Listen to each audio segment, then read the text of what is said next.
پاکستان کی تباہ کن بالنگ کے بعد زبردست بیٹنگ، دوسرے ون ڈے میں آسٹریلیا کو 9 وکٹوں سے ہرا دیا، سیریز 1-1 سے برابر۔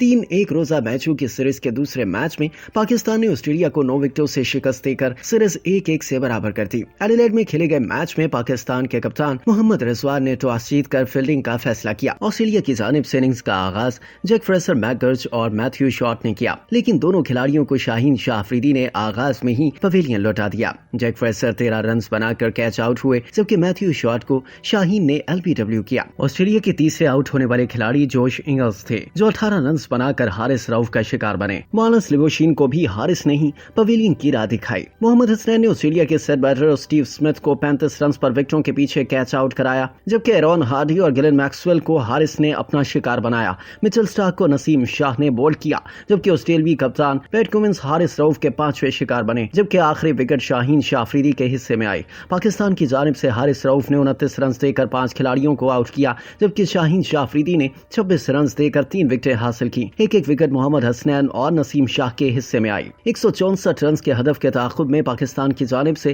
اننگز کا شاندار آغاز عبداللہ شفیق اور سائم ایوب نے کیا، اور قومی ٹیم کو پہلا نقصان 137 رنز پر ہوا، جب سائم ایوب 82 رنز بنا کر آؤٹ ہوئے، جس کے بعد بابر اعظم آئے۔ انہوں نے عبداللہ شفیق کے ساتھ پر اعتماد بیٹنگ کی۔ بابر نے آخر میں چھکے کے ساتھ میچ کا شاندار اختتام کیا۔ اس طرح پاکستان نے دوسرا ون ڈے 9 وکٹوں سے جیت لیا۔ پاکستان نے 163 رنز کے جواب میں 1 وکٹ کے نقصان پر 169 رنز بنائے۔ آسٹریلیا کی آدھی ٹیم کو پویلین کی راہ دکھانے والے fast bowler Haris Rauf man of match قرار پائے۔ انہوں نے 29 رنز کے عوض 5 کھلاڑیوں کو آؤٹ کیا۔